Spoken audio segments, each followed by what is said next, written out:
tips and ideas kung unsaon nga dili dali malaya ang atong sibuyas dahon.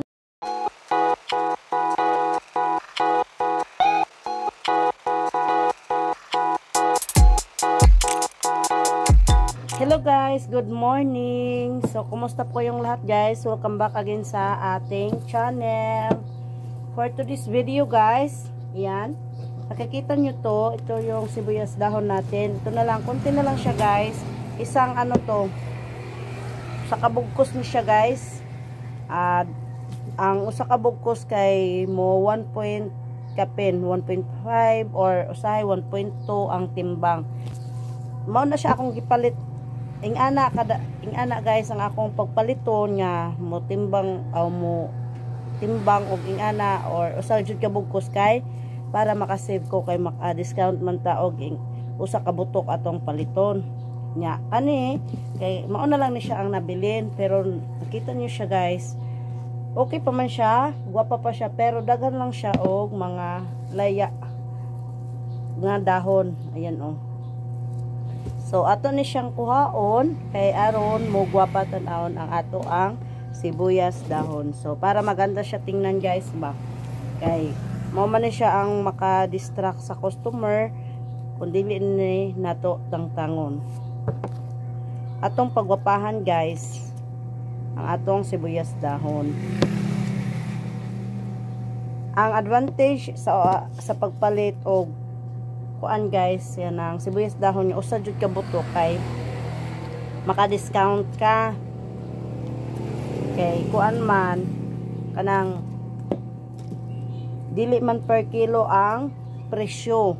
Usa jud ka butok niya, ang usa ka butok kay di ba 1.5, 1.2, so ang presyo sa usa ka butok kay usahay 100, usahay mo taas gamay, pero di siya mo kuan o usahay 150 o 100 to 150 ang presyo sa usa ka butok. Depende man sa klase guys. Nya kani kay napalit ni nako siya kanang 150 kay nindot man siya nga klase. And then, ang ihang timbang ani kay 1.5. So, naka sip-sip tagamay guys. Then, mabaligya po na to o barato sa atong mga customer. So, maon ni siya guys. Kanang, pero ang ihang sad advantage o disadvantage kay ang sibuyas dahon manggo, dili kay siya ng dili din mahalin ba, kay ambot nga nung dili kay ni siya mahalin gijud, kay siguro wala kayo magluto og tinola or unsa ba, naiuban siguro dili na lang magamit og ingani kay magamit na lang sila og tanglad. Mao na siya guys. Pero so far diri sa ako kay diri sa tindahan kay naaman mi baligya nga isda, so kanang ang uban kanang magpalit og isda, ilahan na lang pud apilan og ingani o kanang mga ubang mga panakot kay diri na lang pud sila mopalit kung available. So mao na siya guys, kanang baligya jud ko ani sibuyas dahon, pero sahay ang ako ang paliton kay kanang ginagmay lang sad kay ngano o dili siya mahalin dayon kay madunot man siya, then malugi ta. Mao na ang disadvantage guys, eh dili siya mahalin dayon, namabda na lang sa pagka laya niya ingani, laya na siya. So anugon ang ato invest nga ginansya na unta ni nato, so di makuha na lang. Pero kanik siya guys kay I'm sure naman na nakapag ano na ako nito, may ginansya na ko kay gamay naman lang ni nabilin nga iyang timbang ani 1.5 man.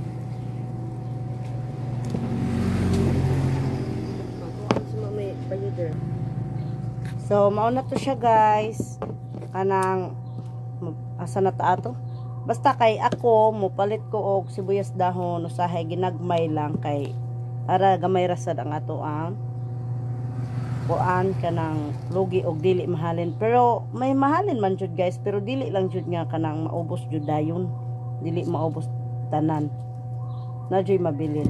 Nya usahay kanang dili na jud madanga ibaligya kami na lang mo palit ana guys. Nya nasad ko technique sa kanang sibuyas dahon para dili siya dali malayos guys, dili siya dali malaya.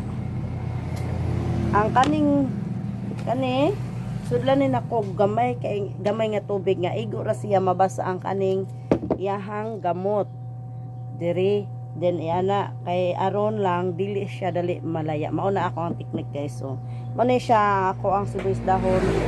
So far sa pagsugod nako nga ako siyang gibutangan og tubig gamay kay okay siya guys, dugay siya madunot.